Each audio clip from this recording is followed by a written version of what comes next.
Hello, ladies and gentlemen. Welcome to episode 668 of the DrunkNerds podcast.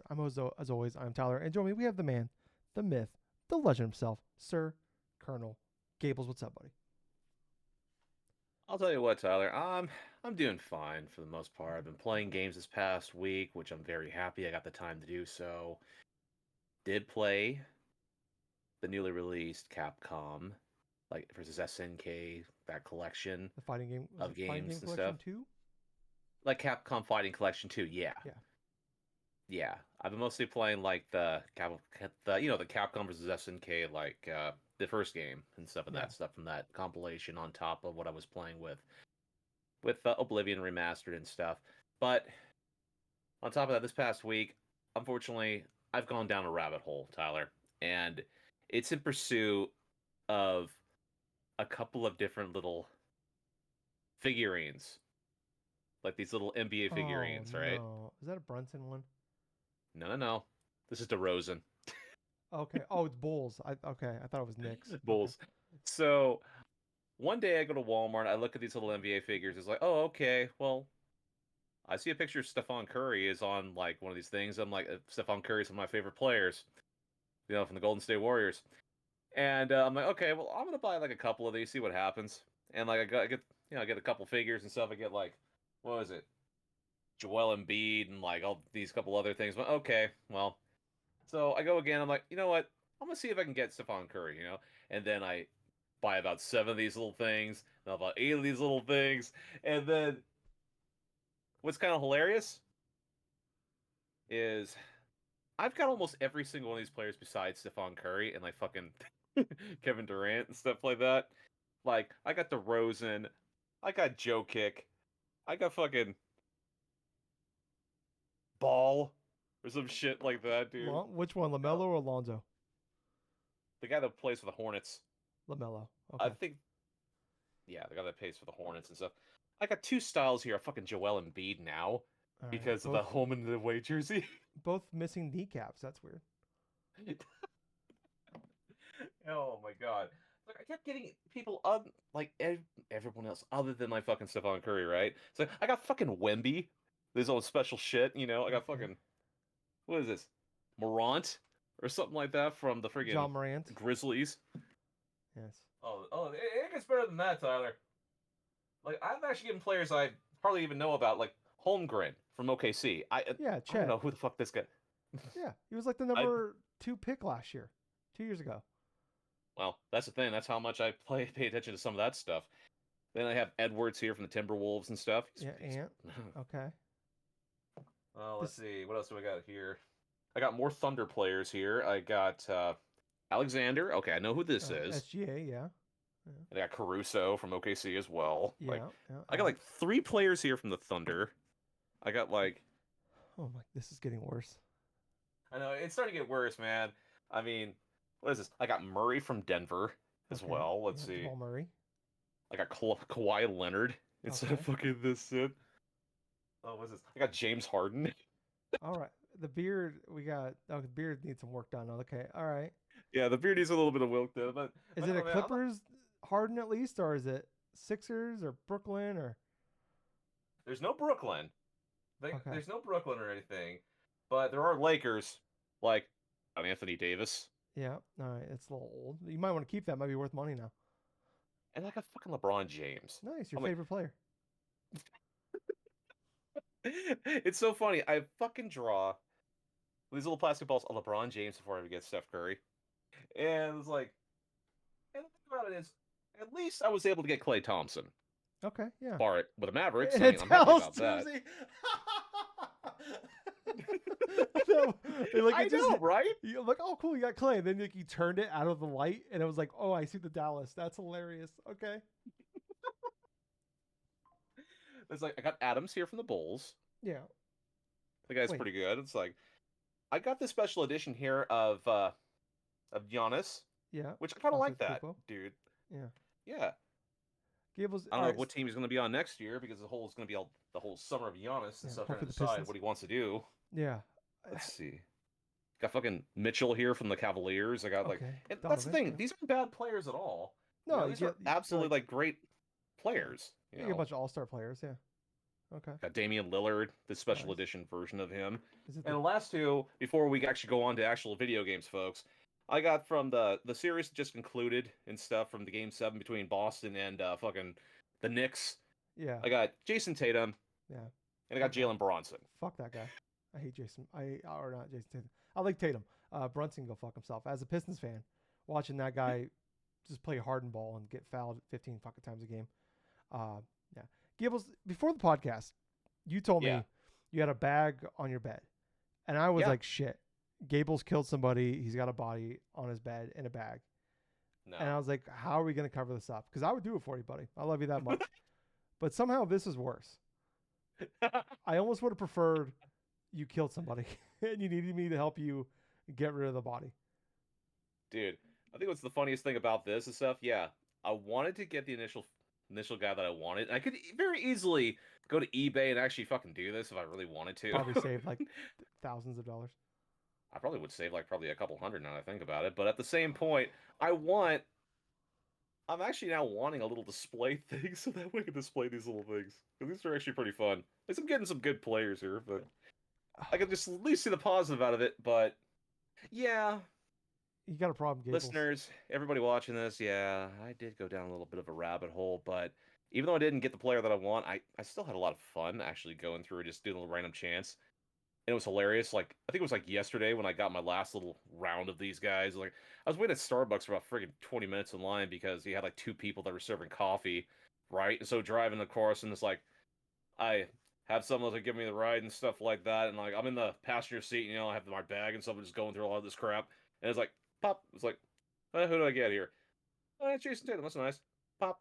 Another fucking Joel Embiid, really? Pop. Oh, it's Klay Thompson. Dallas Mavericks. God Yeah. damn it. I made the joke beforehand, Gables, before the show. When you told me about this, I'm like, oh, God. You went down a rabbit hole. I'm like, he went down a YouTube rabbit hole. He's going to start telling me about how jet fuel can't melt steel beams. I'm like, God damn it. This is going to be bad.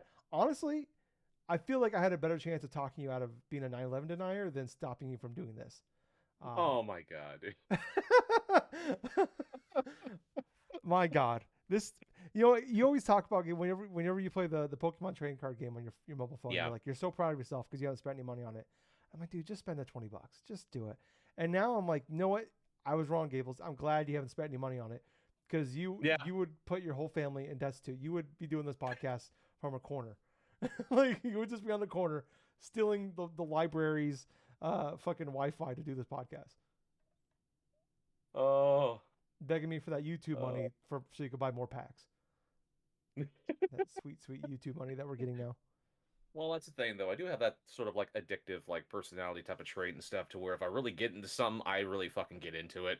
But at least at this point in time, though, I was able to play a lot of games. I didn't just spend everything on video games. But this was just some like little side diversion. This happens from time to time, so I'm pretty much kind of burnt out of this thing now. So it's like, well, this is like the kind of the calm before the storm before the Switch 2 comes out because I want to play Mario Kart. I want to play like that stuff when it comes out, plus Donkey Kong back next in July. But yeah, the wait in between has gotten me to collect freaking NBA figures. I don't even know where to begin with you. I will say this, dude. If these freaking NBA ballers stuff, if this same company goes and puts out NFL figures, I don't know what the fuck I'm gonna do. I hope you get like a bunch of Patrick Mahomes and Tom Brady's. Oh my God, dude. Hope you just get you buy 16 of them and they're all Patrick Mahomes and Travis Kelce's. No, man. No, this is what's going to happen. I'm going to buy 16 of them, right? And then I'm going to go ahead and I'm just going to find ex-49er players or something like that for other teams. Like, oh, hey, what's in this? Oh, it's Jimmy Garoppolo from the Rams. God, fucking yeah. You get Chris McCaffrey. It's like, oh, this is Deebo Samuel. Oh, this is Commanders. No. Yeah. I can't wait. Oh, it's Brock Purdy. Oh, he's unemployed now. Damn it. He's working at McDonald's. All right. Well, but anyways, Tyler, how have you been doing this week? I don't even know how to top that. I should have just went first. What the fuck? Oh man, what a weird start. We're 10 minutes in. We haven't got to anything. We're 10 minutes in, and I'm down the rabbit hole. Yeah, I'm out. Somehow I'm out $200 now.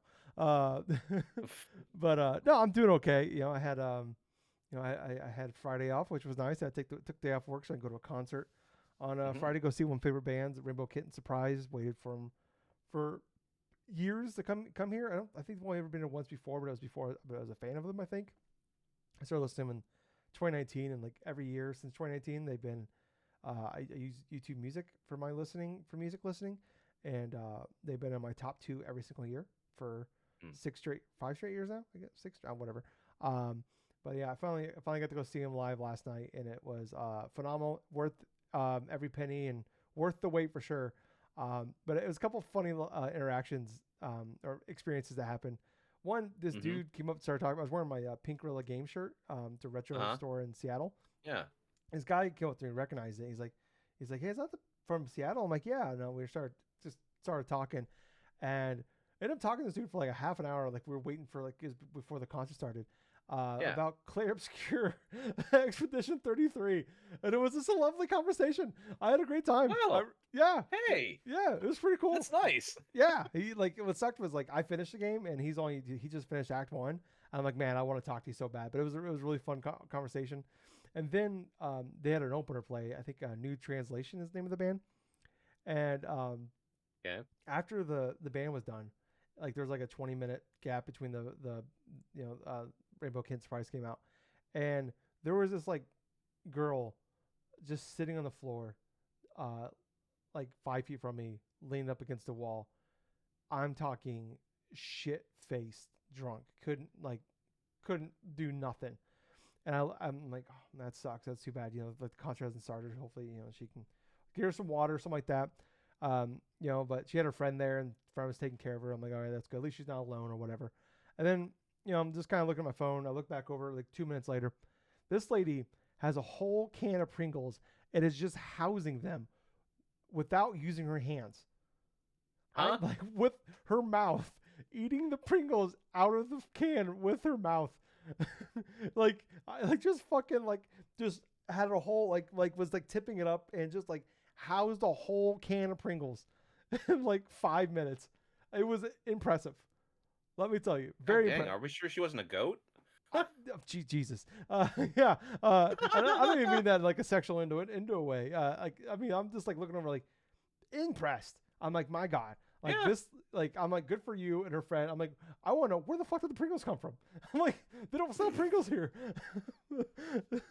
But yeah, I saw her a couple more times. She seemed like she got her act together enough that she was at least dancing and having a good time. But yeah, I was just it was a great time. Very expensive night, but it was a very great time. A little Hmm. hungover today, but got my took a very long nap, and then kind of got myself together later on in the afternoon. But yeah, I'm feeling pretty good, doing pretty good overall. But Gables, we are Hmm. 13 minutes in and we haven't even started the show. So let's do that. Believe it or not, this is a video game podcast where Gables and I get together every week to talk about video games, everything we love and hate about them, and everything in between.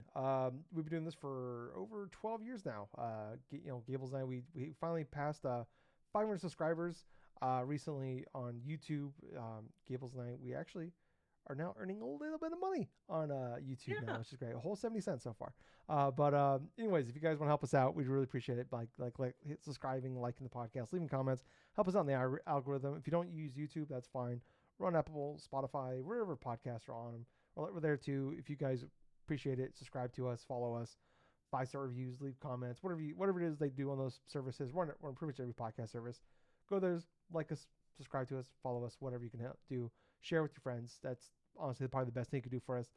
Yeah. Anyways, Gables, let's jump into some of the news going on this week. Gables, not a All right. crazy amount of news. It's been surprisingly quiet. As we are, it's crazy. We're like getting closer and closer to not only the Switch coming out, but Mm-hmm.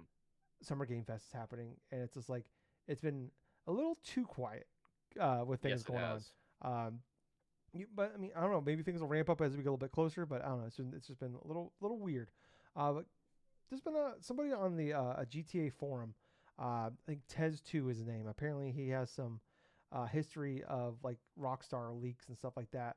He's reporting that there is a GTA 4 remaster / port in the works, and it might actually hit this year. And then Huh. on top of that, after that, they are actually doing a port for Max Payne 3 as well.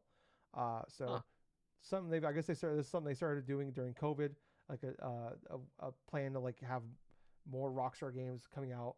Obviously, when you have a decade plus, like well, I guess like once every 7 years. Well, I guess if you count RDR2, just and also get these games out there again. People that love them and buy them again.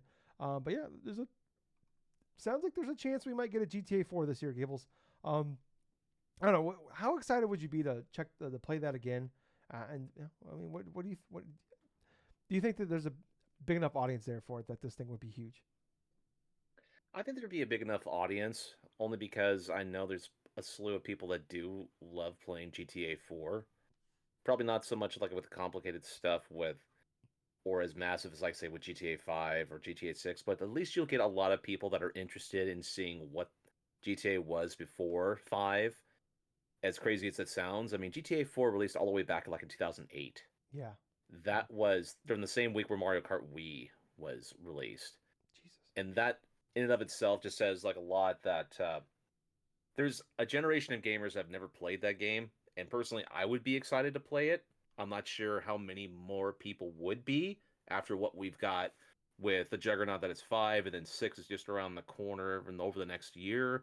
But reliving like the whole path and stuff of like playing as Nico Bellic, I mean, that does sound enticing to me. Him and his cousin Roman and stuff like that, and I like hate that guy. the banter between those two and stuff, and then like the whole various stuff like oh god, the thing I remember most about GTA 4 really is with little Jacob or something like that. No, Mm, Jacob, that was his name. The Rasta, the yeah. dude that just smokes a lot of hemp or something like that, but somehow he fucking has more like a bazooka or something. He ends up getting. I'm like, Didn't he like yeah, drive around his van? He has a van or something. I vaguely remember. yeah.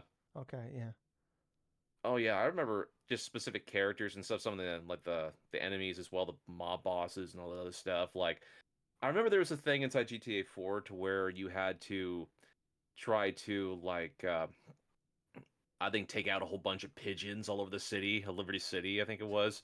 And that was like an achievement where you had to like just take out all these pigeons. But I would definitely be excited just to give it a shot. At the same time, I kind of hope it's like a reduced cost in terms of it does. It's probably not going to be. It's not going to be like a $40 game. They're going to charge a full price thing for I that think if well it's actually going to come out. they did that trilogy remaster, and I think that was like $40 or $50. Yeah, So yeah, they did I it for wouldn't be about shocked $40. if it's like forty And bucks. I see hopefully, that. yeah, if it's like $40 and stuff, and it's like it's mostly just graphical improvements with like maybe some like quality of life changes based upon what GTA 5 introduced. I mean, I'd be more welcome to that. But if it's just a straight up like port of the game and stuff with just like up-res graphics, I mean, as long as they don't mess it up as bad as what the GTA trilogy was with releases on the Switch, PS4, Steam. like Xbox and stuff like that, to where you just literally just see the rain so defined and stuff that it just literally just crowds the screen. I mean, Yeah. as long as it's not dropped that badly, I'd be more enticed to play it. Yeah. Yeah. You'd like to think that they would do that again. Obviously though, it's Rockstar. That if anybody can get away with doing shit like that, it's Rockstar. Hmm. But yeah, like I would like to think that's like I said, like probably not going to happen again as far as like coming out and like how yeah, I don't know. We don't even go down that rabbit hole again. How they fuck up a remaster, but yeah, like I don't. It's weird because like GTA 4 is definitely like this is a very divisive game. When that game came Yes. out, like people either loved it or they hated it, and I was kind of closer into the stance of like I didn't like it, but I'm also like I'm not a gigantic fan of Rockstar games because like I play them. I've played all of them, well, at least since 3. But like I think I finished Vice City back in the day, but like the other ones, I usually just like dicked around in a lot, and then Yeah. like do people play like Skyrim for like 200 hours but never finish like the main story? And it's like I didn't play 200 hours of these games, but I'd play like 15, 20 hours of it. Like usually just passing control around to your friends or like honestly, I think the main thing like that would like eventually kill me like on these open world games back then is in general was like it always like was the worst one if you failed a mission, they like put you right back outside of like your house, so then you have to like drive to the place again to actually start the mission, which always like Mm-hmm. I think eventually that's what killed me on GTA 4 is like there's a mission I was kept failing over and over again, and I got tired of like the 5-10 minute drive to get there to then start the whole thing again and fail. So Yeah. like I don't know like and yeah I remember just like getting so annoyed with like your cousin, and then like people calling you, you had your cell phone, people calling you, like you had to go on dates, you had like you had to go play bowling and shit like that, and it's like I remember like just like I just want to go out, like goof off and shit. And I have these people constantly calling me wanting to hang out and like do the shit. Where I'm like I'm just trying to fuck around. Like I remember like you were a taxi driver and like you literally Mm. have to like drive like as a job. You literally have to like it's almost like more like simmy where like you'd actually have to drive people and do these things. So it's like I don't know. I know there's definitely like a fondness there and like people have nostalgia for it. So I think like there's a big enough audience for it. And there's probably like, that younger generation that probably didn't really play it much, if at all. So maybe they'd be interested in playing it again. But like, Mm. I think like if like one of like the main things is like, yeah, if they can make it so like if you fail the mission, you can just start right there. Or like, I think it's been a long time since I played it, but wasn't it like GTA 5, if you fail the mission enough, they would like give you the option to like just skip it or something? I don't know. I've never actually ran into any of that when I've I played can't GTA remember. 5 back Yeah. then. I can't remember. Maybe I'm making up my head, but like, if they had that option as well, like, because like a lot of those missions were like, it's some of those missions just like are not fun. Like they were not really fun at the time, and like the escort missions, shit like that. It's like they were like people were sick of them back then. I couldn't even imagine nowadays people have to do like some of these escort missions or following missions and stuff like that. Yeah, So some of them could be pretty grindy. I mean, GTA 5 definitely had some escort missions where I did not like. yeah, yeah. So I don't know. Like I'd be down for it. I mean, I'm not. Would I buy it? Not really, but it'd be exciting, and I think there'd be a lot of excitement for it, and it'd be cool. I'm sure a lot of people would be happy with it. Honestly, I'm probably in the boat of like I'm more excited for like Max Payne 3 because I love that game. Hmm. Like I never played Max Payne 1 or 2, but like I remember playing 3 because like I can't remember who it was. Someone like was raving about it on a podcast back then, um, and I'm like, okay, I never played it, but like I checked it out. It was just like fucking. I had a blast with that game, and it's like it's one of like the two Rockstar games I finished besides Bully. Hmm. Bully be a fucking awesome remake. I love Bully. Um, Dude, you want to know what's funny? It's like I kind of had the opposite thing with Max Payne 3 where I played it a little bit and stuff. I couldn't really get into it even though I know people really liked playing the Max Payne series and stuff. And also like you, I also like finished like say two Rockstar games, but those ones are GTA 4 and Red Dead Redemption. okay, I thought you were gonna say table tennis. Um, No. It's- um, yeah, like yeah, Bully would probably be the one I'd be like super pumped for.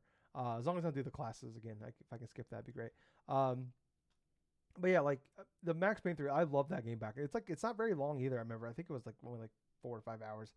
But yeah. I remember that game was like a ton of fun. It was just like Max Payne and like a Hawaiian shirt. I remember, and like just being Yep. drunk all the time and shit, and like jumping into that. Like that was basically like the finale of like the franchise, and just like I have no idea what's happening. But it was like I had a ton of fun. Like that's like now like I'm huge. I'm a huge fan of like the John Wick movies. And it's like fuck man, like honestly that'd be like to be the closest probably to like getting a John Wick like style game out other than like the like there's no hand to hand combat. But like I'd be down.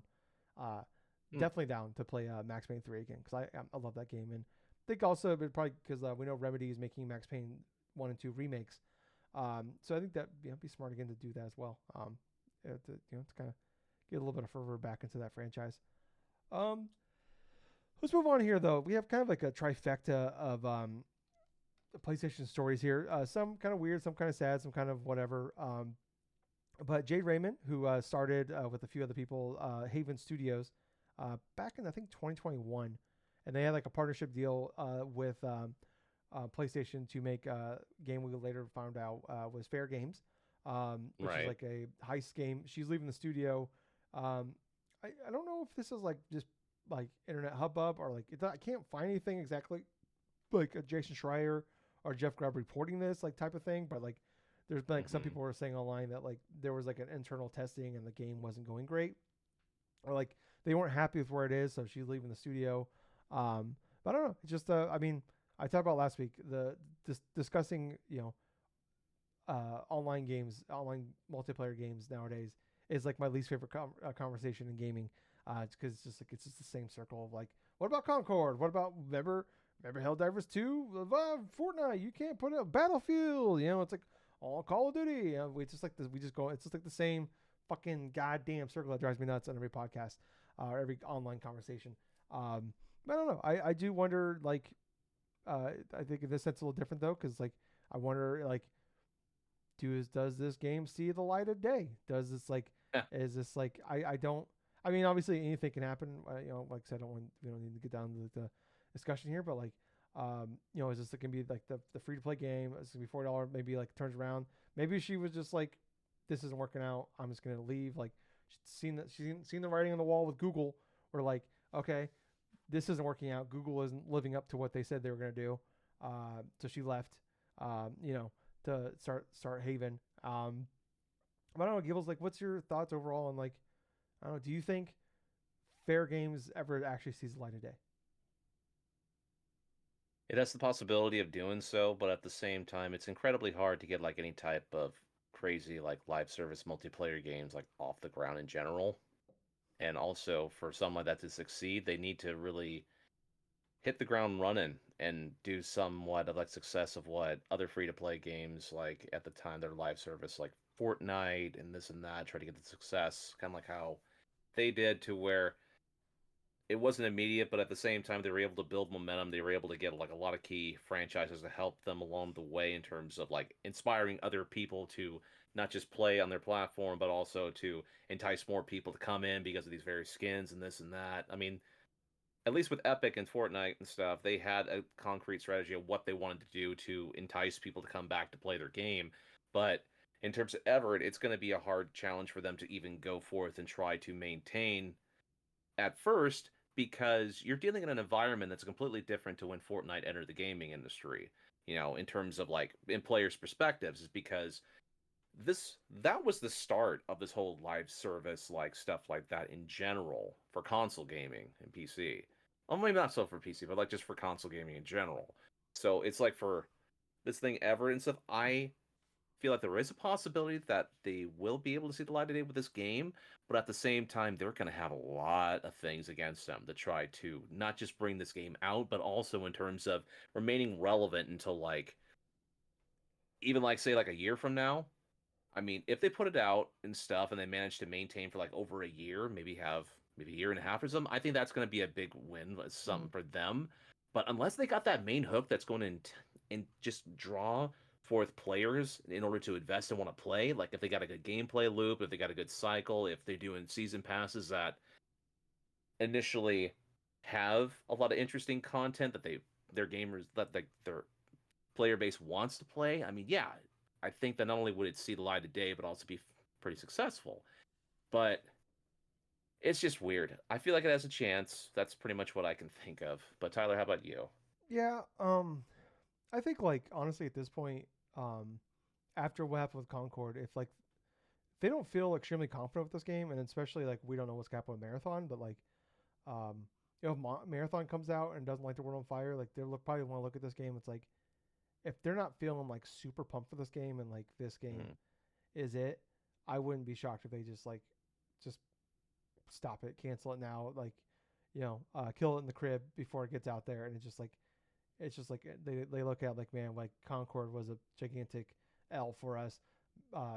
We've seen what's going on with like Bungie, like and Destiny, Mm. and then we look at like, if Marathon comes out and it's like, even if Marathon's not like, I'm not trying to say it's like the next big thing, but like if it's not doesn't come out and it doesn't have just like a really good launch and it's really good, stays consistent, like it can't just be mediocre. Like it's Bungie, this is Marathon, this is a big game that they're pushing. Um, Right. if that game doesn't come out and doesn't like wow people, um, I mean, just I would say honestly, it's probably they probably look at like it's better for the brand of PlayStation to just kill this now before it does it hurts them anymore. And it's like, I mean, PlayStation's in a weird place. We talked about this when Jim Ryan announced he was retiring. Is like I think when Jim Ryan took over, in the late 2010s, there like PlayStation was like killing it on every like they were putting up. They had an awesome run during that whole PS4 era of Yes. just major games coming out every year, multiple major games, and just always like you always knew 2 3 other games that were coming after that, and like you very rarely had like a year where you didn't have like one or two big games from them, And when he took over, um, like we can see now, like we're in like we're seeing the effects now of like the Jim Ryan era. And I think when Jim Ryan left, he was like he knows that like kind of that was like all right, cool. Like the tail end of like what he took over was ending, and what he was bringing up because obviously we talk about all the time. It takes a long time. It takes 3-4 years for like a lot of shit to kind of to go through with gaming because it takes so long to make games, and also if you try to change things, it's gonna take a long time for like the boat to turn. And obviously when he left, he was like, all right, the good times are over. I need to get out of here now. And where I think we are now in the point now where you look at like Herman Holst. I can't remember the name of the guy that's actually running like the PlayStation Studios at this point, or in PlayStation. Um, but they are, I think, in a point of like cleaning up the Jim Ryan mess. Like Yeah. we've heard of like they've canceled a bunch of like live service games. Like we heard about the Sony Bend. There's the Blue Point game that was canceled. That God of War live service game. Ben was working on a live service game. Um, Obviously the Naughty Dog, the Last of Us multiplayer game. There was I think a couple like Horizon multiplayer games that were in there as well that have been canceled. Um, Obviously PSVR 2, which actually sounded more like a Sony thing than a PlayStation thing. But that does, Yeah. that hurts them as well. But it seems like we're in like a state of like these guys are going to spend probably the bulk of their existence is cleaning up what Jim Ryan put in place. And it's like they're not really going to get a fair shake probably in their entire tenure, or like because they're going to take the blame of like what happened under Jim Ryan, or they're gonna it's gonna like or it's like it's gonna take a long time for them to turn this around of like getting things in place. And like obviously like yeah, they had Helldivers 2 came out super successful, way bigger than they ever thought it would be. It's bigger now probably than what they thought it would ever be. Still, but yeah, I mean, it's just like it sucks when you look at PlayStation where like where they were last generation and where they are now, where it's just like man, like they have still good games coming. There's we know games are coming that we're excited for. Like obviously like Wolverine's in the works. We know there's Spider-Man 3. We know there's what's the new Naughty Dog game? I can't think of the name of it. Intergalactic, I think it was. Yeah, it's intergalactic. Yeah, so like Death Stranding 2's next month, which is crazy to say. So like we know they have things on the horizon, but it's just like you look at like where they were a decade ago, and it's just like man, they were on like they're unstoppable. Like, and yeah, it just takes one doofus to come in and like live service, let's do that. And like I said it a long time ago, I'm like it's dumb not to have some live service games working. Like having a couple of those is not a bad idea. But when they said we're gonna do 12, that's fucking dumb. That was like you had every single studio working on some sort of live service game. We have all these studios that okay, maybe like Sony Bend isn't like this. They're not gonna put out your like big 10 million, 20 million sellers. But like they're a studio that could put out like a Days Gone did sell like 5 million units. Like that's not nothing. Um, like yeah, maybe they're like your B tier studios, but like you've wasted a whole generation, a whole console generation on this studio of like they put out Mm. Days Gone in 2019. It's been over 6 years since they put out a game, Yep. and you cancel their game they've spent several years working on. And when are we gonna see their next game? It's like, yeah, I mean, look at Blue Point. You bought Blue Point, who was phenomenal at making remakes, and you tell them to make a fucking God of War multiplayer game. It's like, man, these guys are really good at one thing. It's like it feels very much like an EA type move where it's like we're gonna buy them because they do a really phenomenal thing at this, but then we're gonna make them do something different, and like they don't do as good of a job with it, or they're not given a chance, and then it's like, well, that didn't work, and it's like, cool, we just wasted them. Bungie was like, I think with Bungie, like, we come to find out was like they were sold a bag of shit, and they were basically sounds like they were tricked into like what this thing actually was. And I think Bungie was fucked before they bought it, and it's even more fucked now. Mm. But yeah, I don't know. I just it's crazy. Like I said, like I think overall PS5 is like you look at like just like looking at like the games and shit. Like you look at when the generation's over, it's gonna be a pretty solid. I still think a pretty solid generation from PlayStation itself, but it's definitely like a big drop off from where we were during PS4.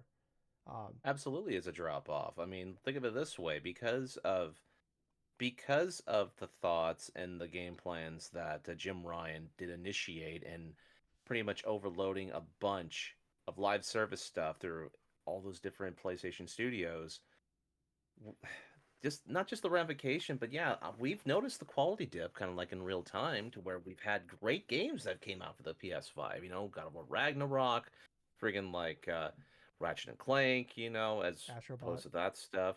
But yeah, there's plenty of more first party games that are awesome, but at the same time, it's not even near the amount of quality games we were getting first party wise when the PS4 was in its prime. And that big old drop off is a major factor upon why people didn't want to say further invest into the PS5 come start of the generation because of how many people were kind of like slow to adopt into the PS5 is because it's not that they didn't have like any reason, but at the same time some people were noticing that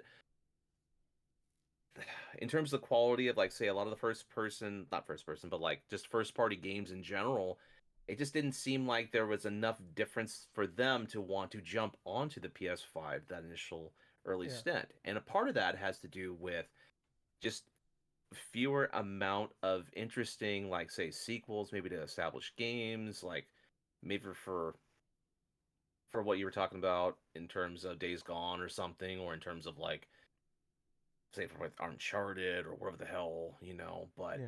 I'm just saying these are examples. But it's just the fact that now as we're entering into like close like halfway through 2025, and we look at the grand scheme of things, this console, the PS5, the Xbox Series S, those consoles have been pretty much on the market now for almost like 5 years.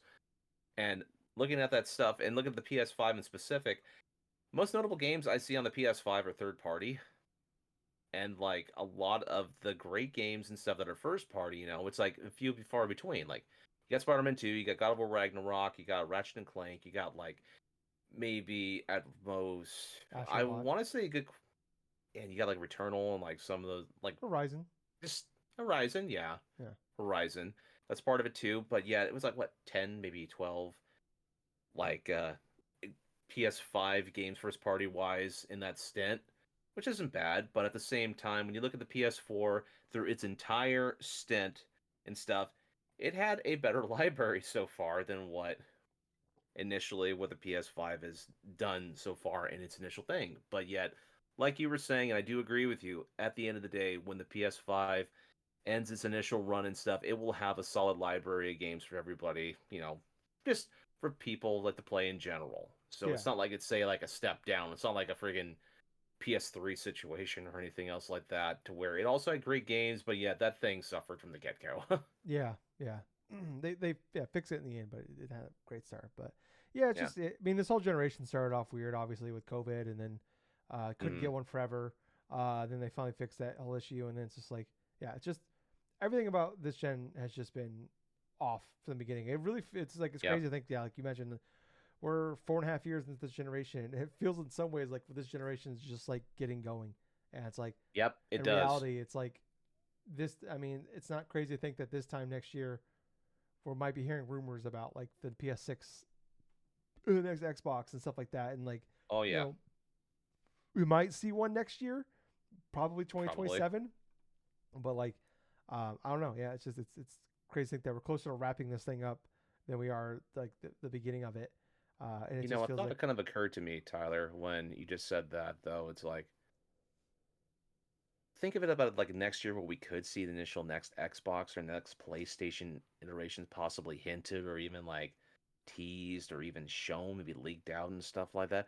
I kind of wonder like how many people are going to be interested this time around to actually invest inside of those systems, yeah, knowing from what we know now in terms of price increases and also in terms of how this generation has not truly felt like it's gotten going maybe like within the past year and a half, possibly, yeah. you know? I do wonder like we look at like the Switch 2, obviously was delayed a lot longer than they anticipated. Like this is Mhm. something that they probably were wanting to come out a couple years ago. Um, so that got delayed a bit longer. COVID probably has a lot to do with that, chip shortages, stuff like that. Like Mhm. someone actually got like was able to get a hold of the motherboard for the Switch 2 and was kind of looking at it and they broke it down and I'm not gonna say like I understood half of what was going on with this video I watched, but this guy was like talking about it and basically that chipset was like like the motherboard and everything was like this thing was like built in like 2021. It's basically like they souped up the Switch, what the Switch Pro was supposed to be. Right. And you look, it's like this is something they pretty much had in place a long time ago. Um, you look at, I don't know. I just wonder if maybe like it probably wouldn't be the worst idea, maybe to like this might be a. I mean, it's harder to say now because obviously they have these things put in place along like way years in advance. But I wonder if like maybe like we look at like that PS3 360 generation when I went on for a while longer than they were anticipating for because of like we had the recession and everything like that. Or maybe it wouldn't be the worst idea to like maybe like kick the can down the road on those new consoles another year or so and just like because yeah, like I said, it feels like it's just getting going. Um, I definitely don't feel the fatigue of like these consoles yet, where it's like I'm not at the point where like when the last couple of years of that PS4 or the Xbox One or like where I have been the last few years with Switch, where I'm like I am like we're no longer like these things are like feel like they like these games are being put together with like duct tape and bubble gum, where like these things don't run well. These games are not like we have maxed out the power of these things. My console sounds like a fucking jet. Like we're not there yet. So it's like, I wouldn't hate. I mean, if you told me like we're punting this stuff down to 2028, maybe I wouldn't hate the idea. I don't think it's the worst idea, especially because God knows like where things are going to be, tomorrow, let alone 4 or 5 years from now. So, yeah, and then like talk about like the price increases going on and shit. So, yeah, but I mean, I guess kind of jump on that. PlayStation did have their quarterly meeting, and they were asked about price increases and stuff like that. And they did mention though that with the tariffs and everything like that, like as of right now for the next 90 days, it's 30% tariffs with China. We've seen they already done price hikes in Europe and Australia and a couple other places as well. That they are not they haven't confirmed it yet, but they are not like basically they are still open to the idea of actually increasing prices in the United States. We've never had actual increases of prices here. Um, usually when they increase prices, they increase them elsewhere. Um, and like we've seen like kind of like discussion around there was like after the initial tariffs were announced a couple months ago now. I can't remember how long ago, about 6 weeks ago. They almost like a week or so later they increased prices like other countries and like a way to like instead of like doing drastic increases here, they're gonna like try to like level out things by increasing prices everywhere so they don't hit us as hard Right. with things. So that is a possibility that like hey, this could happen. We've already seen Xbox increase the prices of other consoles as well. I think like $100, like now $600 I believe is what the price is on that on the Series X, and I think the was it 430 now for a Series S? I can't remember. Um, but yeah, so it wouldn't shock me. What's the PS5 Pro now? Is that $700? Yeah, the PS5 Pro is $700, Okay. and then the disc drive thing's like another 80 if you Yeah, really want to have a disc drive. yeah. So I mean, who's to say they are expecting? They said, let me try to find. I'm using Game Informers here for their article. In there, they're expecting if like the tariffs stay at 30%, this will hit them at roughly $684 million for the next fiscal year. Things go as is. They are expecting an increase in sales year over year. They did also say that the PlayStation 5 has now surpassed. I think it's at 77.8 million units sold, um, Hmm. which is slightly behind where the PS4 was at this time. And it's like same like if you compare month to month, but they're not expecting the same tail the PlayStation had Right, towards the right. last couple of years of its life cycle. So I mean, I wouldn't be shocked to think it's 100 million, which would not be a failure. I mean, like we talked about, there's only been I think 4 consoles ever that have gotten to 100 million units sold. Um, so I think that's pretty high bar there. But I don't know. I mean, like we talked about was it last week with the Xbox price increases? Was that 2 weeks ago? I can't remember. Time is a flat circle, Gables. I think it was two Yes. weeks ago. But yeah, I don't know. I don't. It's just like we talked about with Xbox, where it's just like, man, I'm glad. I mean, it sucks to say, but it's like I'm happy I bought mine at launch now, which is crazy to say because that was always like buying at launch was the most expensive time to buy it, and now it's like like we're getting Switch 2s at launch. We both got ours pre-ordered and everything. It's like we might get a Switch 2 the cheapest it'll ever be.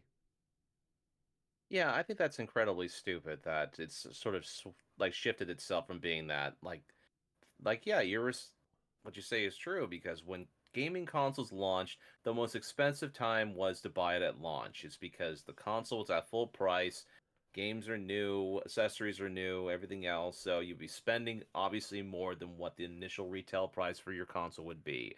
And now, because of everything that has just kind of conspired on and stuff, it feels like game companies and stuff are getting away with doing increases of their initial game systems. It's like the more time has lapsed, and it feels incredibly greedy and it just feels incredibly stupid. I mean, I get the whole concept of the whole tariff stuff, this and that, but even though I can't really confirm anything of the sort, I just kind of feel like as a gamer looking in, it just feels like gaming companies want to have all of these be the most expensive as much as possible.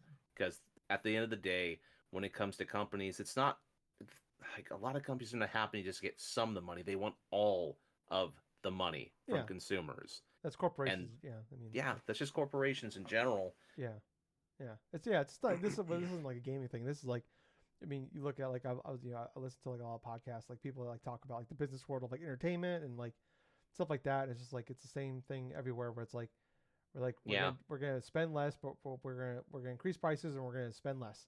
And that's just kind of like exactly. Just finding the reason to. That's yeah, the thing find that they ways to do. make things cheaper for them. I'm working for a company right now that's laying me off in a few months because they're gonna because they're doing layoffs all throughout the country to have Mm. less people do the same amount of work, and they're also on top of that they're gonna increase prices on what they do. Um, so yeah, I mean it's very frustrating. It is yeah, it's like in the gaming world, but it's like I talked about with Xbox a couple weeks ago, where it's like these things are not flying off the shelves that they used to. So I mean, but so like what they're gonna do instead is like the people that are gonna buy these games and buy stuff, we're gonna get the fans of these things, the ones that are the hardcore fans like us, we're gonna pay more, because they already have us, and we don't it's like I'm a fan of video games, so overall like if this major game I wanted is now $80 instead of $70, I'm still gonna buy it. Yeah, like maybe there's like we talked about a couple weeks ago when they were like, when with the price increases like with Mario Kart and Xbox games, it's like yeah, I'm gonna be more picky and choosy about what I buy now. Like maybe I won't buy this double A game or like this smaller indie game now because I'm spending this much on that thing. But like yeah, like the major games, the next major PlayStation game or the next major Nintendo game or Madden or college football, those games like I buy every year. I'm still gonna buy them. But yeah, it's just I don't know. It's just it like I said, it sucks. And I talk about it's like man, I almost feel like instead of like they used to sell these things at a loss and make all the money off of like sales, and which is crazy to think now. That was back when they only sold like video games. Now we have microtransactions on top of that, and it's just, like Yep. it's crazy to me. Like I get like they can't make these things $300. I'm not saying make them $300, but like you can't. You're telling me you can't drop this thing down to $400, you know, and sell this thing and maybe or you lose them more. But like you sell, you sell a few games and some microtransactions, uh, you're gonna make that money back and then some. I don't. It's just Mm. I don't know. It's just like they'd rather um, make more money now than long term. But I mean, that's why when you're a public company, it's all about maximizing dollars, and everybody's only concerned about the next quarterly earnings call and not actually worried about 2028 or 2029 or Right. 2030. Like I said, these people have golden parachutes. Or if they get fired for doing a bad job, they get to go home with millions of dollars and be fine forever. So I don't know. It's just it is a vicious circle, Gables, of Hmm. a bunch of shit. That was basically just one long topic there. But let's move on to some other news this week. A lot of like smaller stuff, and nothing like I don't know, a lot of smaller things, but like full on discussions here. Um, so Marvel 1943, The Rise of Hydra, that's the Amy Hennig game, was delayed to Hmm. next year. No real surprise there. I was kind of I think I pretty much expecting that. We haven't seen any gameplay for that at all. Assassin's Creed Shadows, that was the second best day one sales for Assassin's Creed ever, only behind Valhalla. I think part of Uh-huh. that too was Valhalla was a console launch game as well, so that probably helped it. Uh, that new Fatal Fury game, Gables, apparently was a gigantic bomb. Uh, the Wow. CEO of SNK actually stepped down. They had like a huge budget. They did the whole marketing thing like WrestleMania. They were like in the middle of the mat. They did like a Yeah. whole thing with like there's some UFC and boxing. I was talking to some people and like in like New York, stuff like that. They had like billboards plastered everywhere for this thing. They had like Ronaldo in the game. Some Saudi Arabia's favorite DJ was in the game, and shit like that. And apparently, this game was a gigantic bomb. I guess in Japan, in the first week, it sold like 6,000 copies. Obviously, Japan isn't everything, but I mean, it's something. Um, I, this doesn't tell you everything, but on Steam, people were looking at concurrent players. The first week concurrent players for that, like the max concurrent players, was less than the max in the first debut week of this was less than like what Street Fighter 6 was doing that same period. Like, so Wow. I should say, I mean, Street Fighter's been out for, I don't know, 2 years now. So yeah, so the game is a major bomb for them. So I don't know, very weird. Well, Uh, you know what's kind of interesting about that is like they spent all this money just to get all these celebrity characters inside the game to try to help like kind of get more momentum or something like that for the game's launch, and like Ronaldo and like the DJ and stuff like that looks suspiciously like Maximilian Dude in some aspects. But it's like I'm not entirely sure about all that went on with in terms of the sales stuff, but in order for like a fighting game of that magnitude that hasn't been around for years and stuff, just to bomb like that, there has to be multiple different reasons why. And I think possibly overspending does come into play in terms of maybe some of the advertisement stuff. Like you were just saying, we literally watched an event, WrestleMania, to where Fatal Fury, like that logo was the center of a WrestleMania ring. the DJ was That could there and have everything. not cost. That could have not been cheap Yeah, to get that advertisement going into that stuff. yeah, You paying all these all this money and stuff to say Ronaldo for his appearance instead of that stuff, and that you know that's Saudi Arabia's most famous DJ to appear inside this game as well. I mean, there also could be aspects to the gameplay probably that some people may not have liked. the I reviews mean, are I've like never even the reviews are like it's like in the mid 80s, so it's not like it did yeah, good.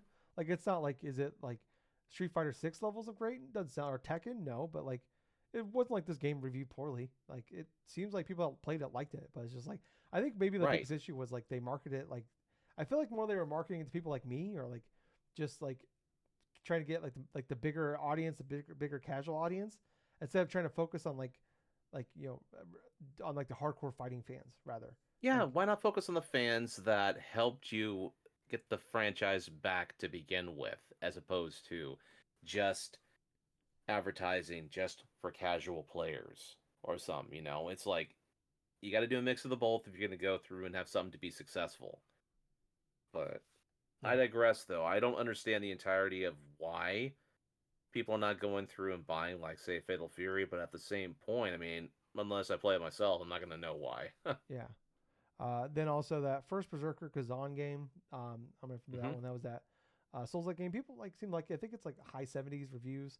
That one also did not reach sales expectations, which is unfortunate. 'Cause it seemed like people were pretty excited for that one. But a lot of people were saying like it is harder than like hard. It's like one of the hardest games people have played of like the Souls-like games. So I don't know. Maybe that turned people off, Huh. but I don't know. Everything I've seen from it looks. I mean, it's not my type of game, but it seemed like people. It looked kind of cool. Um, the next Mario game reportedly is being called Super Mario World. I can't remember who did the article for it, but I think it was like CNBC. Did an Hmm. article and accidentally put the name in there. Like for they did like an interview. Then they quickly edited out the name of it, but it looks like Super Mario World is the title for it, which isn't crazy. 'Cause I believe there's like a post-credit scene where Yoshi comes out of an egg. Spoilers for that one, so that would make sense. I guess for Oh, the game. not just that, though. I mean, so the name of it is Super Mario World. Yes. God, that's. I wonder if it's going to be like some sort of remaster or something then. Well, the movie. Oh, Oh, the you think? movie. Oh, the Yeah. movie. Oh, the movie. God damn it. I just totally missed the Okay. mark right there. But Okay. if for this movie it is like a Super Mario World type of theme type of that stuff, that would be fucking awesome. Yeah. Yeah. Then last couple things here. Capcom had their eighth straight year of growth, and they also did talk about that their sales. Deserved. Yeah, they've had awesome run here. Really going back to like 2017. They did also say that over 90% of their sales are now digital. So I think PlayStation's over 75% now.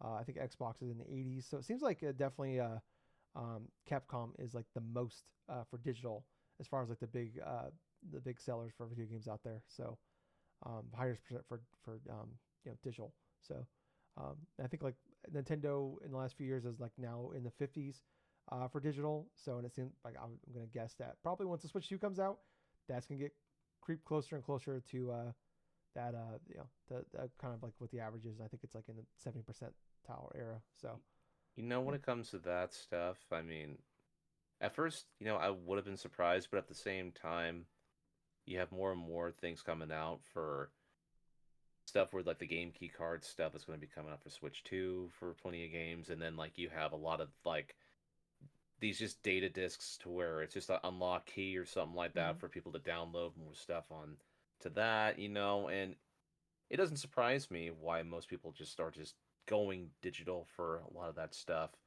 Yeah. But Yeah, it's easy. yeah, it's just easy and stuff. But Yeah. So yeah, it's kind of sad to see. yeah. I mean, it just seems like definitely the process is getting sped up though on that. But let's jump into what we've been playing. Gables, do you want to go first? You want me to go first, buddy?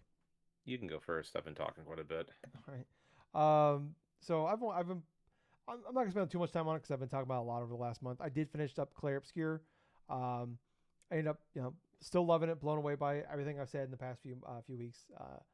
I stand with. I didn't do everything in the game. Like I was like after I talked about last week. I had done like every like I got to the point where like you can go to do the final dungeon and face the final boss.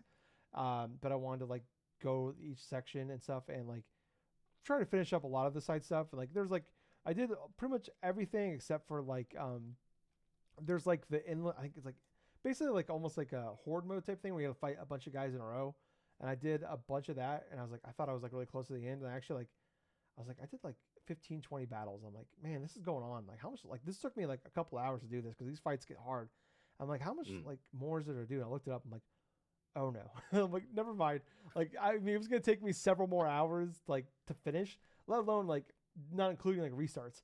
So I'm like, all right, never mind. But I mean, I was like the combat in this game is phenomenal. But I got a bunch of levels from doing that, and then I found like this super secret boss by accident in the game. Like he's like the hardest. I looked it up. He's like the hardest guy in the game, the hardest boss fight in the game. And like my characters at this point were like high 80s level wise, and he was one shotting them. So I'm Oh like shit. okay, because obviously like when you fight some of these hardest bosses, it's more about like you got to get good at the parrying. Like parrying is like that's where you can do the most damage. That's where you can like get the most in like with stuns and stuff like that. And like I gotten pretty good. I would say actually pretty good at like parrying in this game. But like man, like uh, this guy, like I said, one like he does like 3-4 combo attacks, and if you miss one, then you're fucked. So I was like, never mind. I'm just never mind with this guy. I did find a couple other like secret bosses and fight them, and those boss fights were hard, but they were I mean like some of these fights were like 30-40 minute fights, and I mean they were stressful as hell. But I was having a blast with them, so I ended up loving that. So I did a good chunk of it. I did finish it up. I love the ending. I love like where the characters end up. I love pretty much everything about this game. Yeah, like it took me about 40 hours to do all this. Like I probably could have beat it. Like I said, I probably spent a good 8-10 hours probably. Maybe not that many. Like 5 or 6 hours probably. Just well, actually, I picked. It was probably closer to 8 hours now because I was thinking about the horde mode thing I was doing. That was a good few hours there. I probably spent like good 8 hours of like just dicking around. So like if you want to finish the game up, you could probably do it in like 30 hours. But I spent a lot of time throughout that game. I just doing a bunch of side stuff, but I was having so much fun with it. I love the design, love the artwork. The music is just, I mean, multiple times in like the ending and the last cutscenes, I'm just like holding my chest, like when the music would pump in, I'm like, oh my god, or like just these character moments. Like man, it is like one of the best, one of my favorite games ever made. Like no doubt Mm. to me now. This is an all timer. This is to me like man, this game has to be Game Award nominee. If this game does not make it like Game Award nominees, I'm gonna demand like multiple recounts. I'm gonna go on stage and like take Jeff Keighley's microphone and demand it in there because if I don't hear the goddamn Clair Obscur theme song from the Game Awards orchestra, I'm gonna lose my fucking mind. That's all I have to look forward to for the rest of the year. Gables is Clair Obscur and the Game Awards nominee orchestra. That's all I have to feed me for the rest of the year. That's all I want.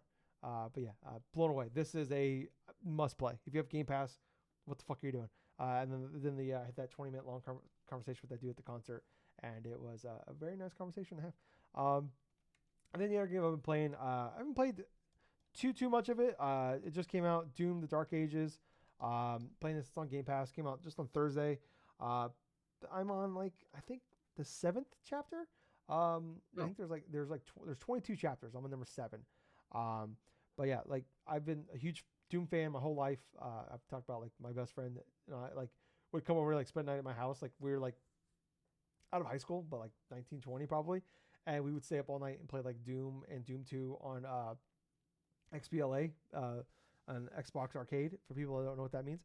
But like that we just love Doom, and then Doom 2016 was like one of the greatest first-person shooter games ever made. Doom Eternal, I liked it a lot, but I didn't like they made a lot of changes to it, and I appreciate that they tried something different, but like I wasn't the biggest fan of like they tried to like they really slowed down the momentum of Doom by having a lot of like platforming elements of the game. But I love the hook shot and like some of the things they tried out were like different enemies are weak different guns, so you like it really forced you to like use different weapons. I like that. Overall, I still think I'd prefer like, man, I just want to use my goddamn super shotgun and just fuck a bunch of dudes up real fast. And like I love the hook shot, the way like it added verticality to it and stuff like that. I would love the hook shot in there, but man, like so much of that game was like losing momentum and then like trying to remember like what enemy is weak to what gun and like kind of forcing you to play a different way. Where I was like, I want to play Doom my way. But this one they don't have like the hook shot anymore. They have now you have a shield that has like a chainsaw on it that you can throw at dudes, and like with like you hit like the LB button, throws that dude and it stuns him and like it just digs into their fucking chest. And then like you can actually like, or you can use it to like kind of like almost like teleport to like to different situations. You can also like parry. Like this thing is really big on parrying. I think they said the big thing on this one was like stand and fight. And that's definitely like part of it too. But like it's great. Like it's almost kind of like Returnal, but like when they shoot all the orbs at you and shit, and you gotta like dodge them. Like enemies will shoot like a bunch of orbs at you or a bunch of like projectiles at you, and there's like red projectiles and green projectiles. And like you can block the red ones, but at a certain point your shield will break and you'll take damage. But the green ones you can parry back and it'll stun them, and like sometimes put them in like the state where you can glory kill them, and like glory killing gives you like weapons or shields, stuff like that. But yeah, like I'm really liking this game. I'm blown away by like, man, how good, like it just, man, no game makes you feel better than Doom. Like Doom just makes you feel like a fucking god.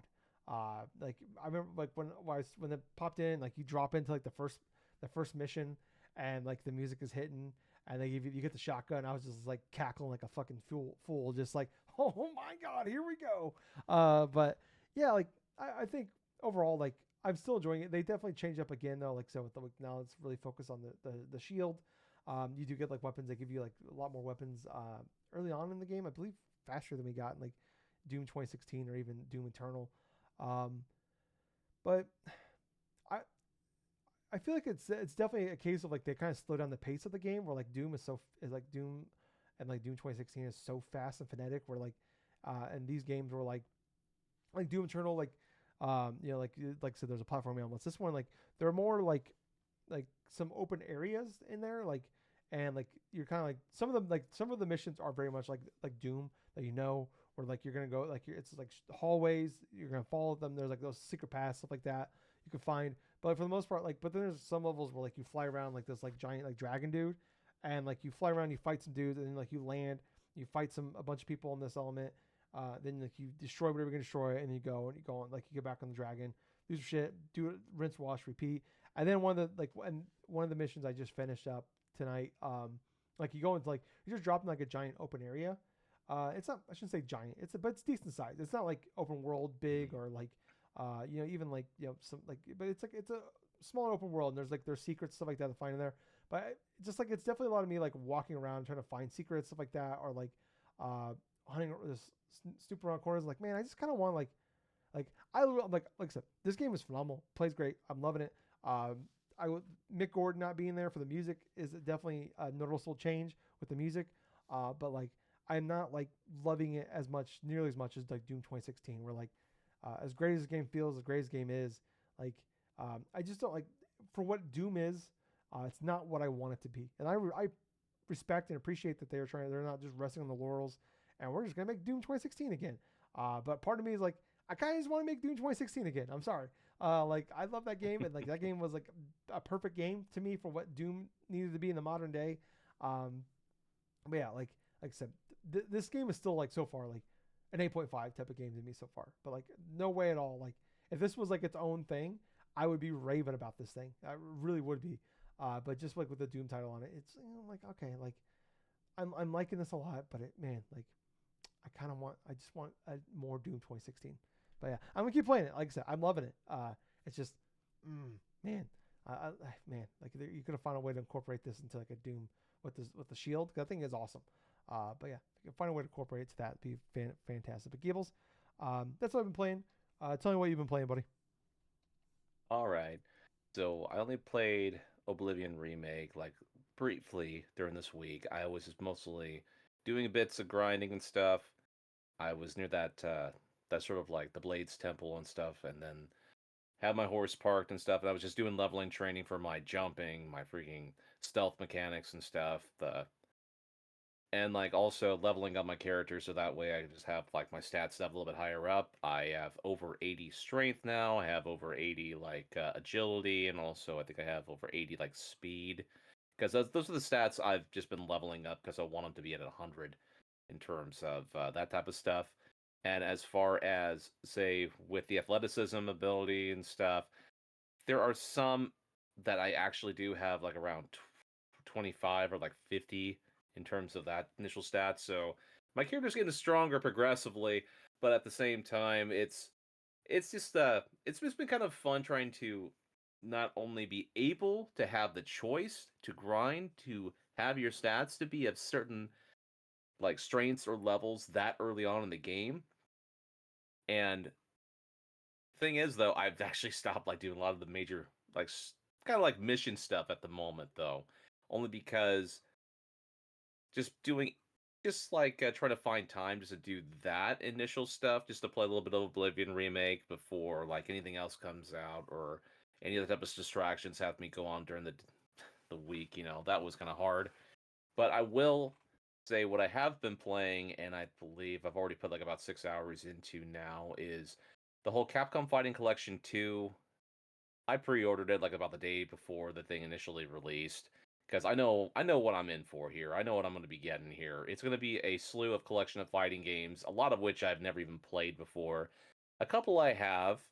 Actually, inside that collection, I did play at least 3 of these games before. Plasma Sword, played through on the Dreamcast.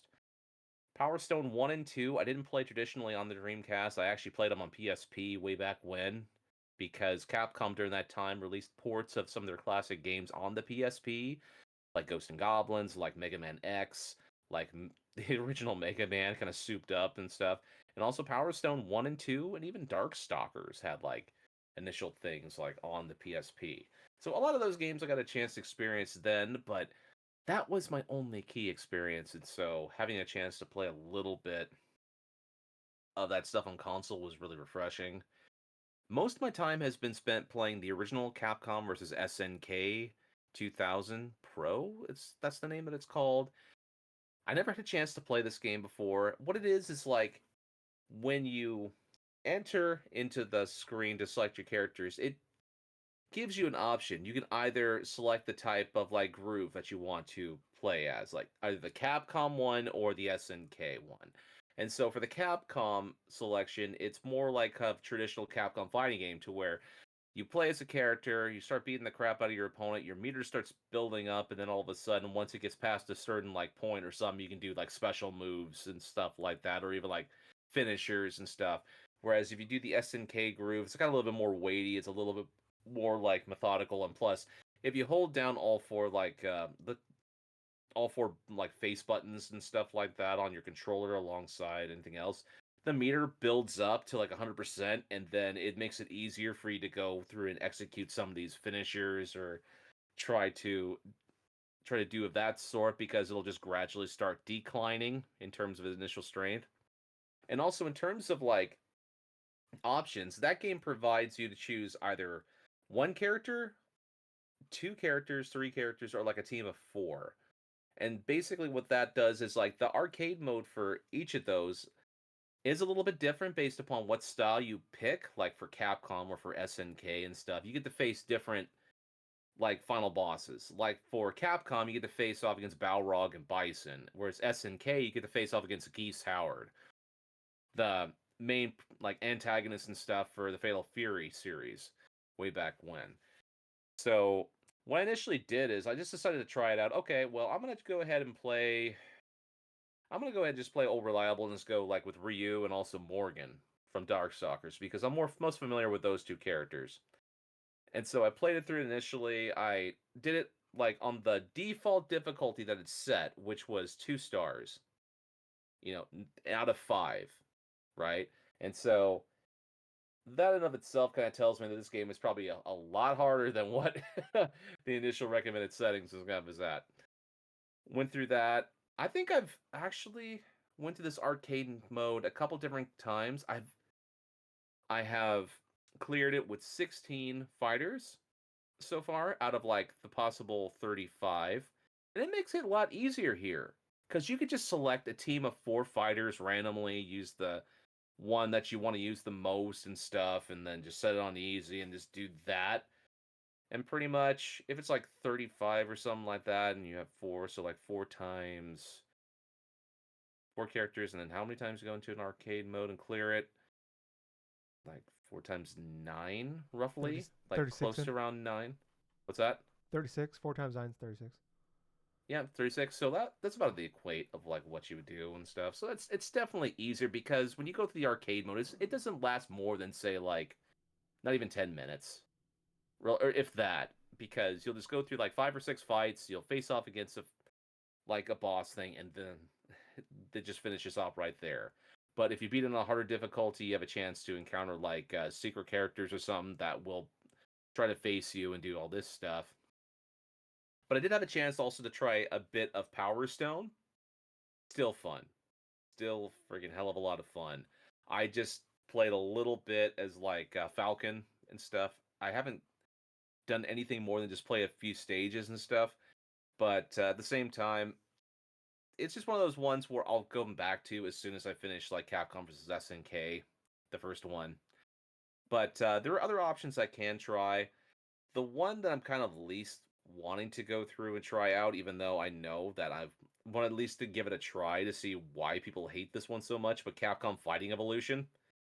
This is the one Capcom game that was so repetitive and so like kind of like shameless in sort of like cash in back then, like the mid 2000s, that a lot of even like the pros hate this game because of the mechanics and everything else is kind of weird about it.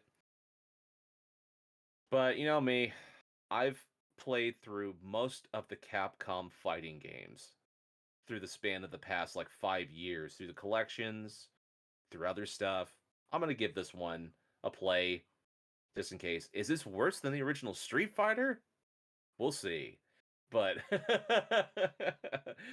man, that's one game I just dread having to replay again because the controls are so stiff. You only have a chance to pick as Ryu, and it's just a whole bunch of different crap involved with it. But other than that, though, that's pretty much what I've been playing for this week. All right. Well, very cool. Well, I think that's going to wrap it up then for us this week, guys. Thank you guys so much for listening, watching, wherever you're interacting with us at. If you can please like, subscribe, click the bells, 5-star reviews, tell your friends, shout out from the rooftops, hijack a plane, attach a thing to the end of it that says "Listen to Drunk Nerds podcast." Then safely land that plane back down. That would be phenomenal. Gables was really scared where I was going with that one. Whenever he hears me talk about planes and hijacking, he's always like, "Oh no, here we go." But no, this time, Gables, I swerved you. I said land it safely. But then also, but like I said, if you can go there, maybe break into someone's apartment, get on their computer, sign into their YouTube account, subscribe to us on there. If they show up when you're there, kill them, I guess. Change your life. Maybe take their identity, steal their Oh my clothes. god. Then I don't know, just become them for the rest of life. Adopt the kids. Hopefully the wife will accept you for who you are. If you just wear his clothes, maybe she'll never find out. I don't know. Anyways, All this to just say, keep listening to the Drunk Dashers podcast. Oh boy. How to end this one? I mean, really. Listeners, please do not be a homicidal maniac on our watch. Why you gotta say maniac? Thank you very much, everyone, and see ya. Hey, Gables. What? Rest in peace, Sabu. Rest in peace, man. Bye, guys. Na na na na na na na na na. I can just see him just jumping through like a flaming table or something like that on Terry Funk. If Just in my mind subconsciously. you know what, if there's anybody that's homicidal, suicidal, that would do what I just asked, it was be Sabu. Yeah, most likely. Bye, guys. Until we meet again, guys.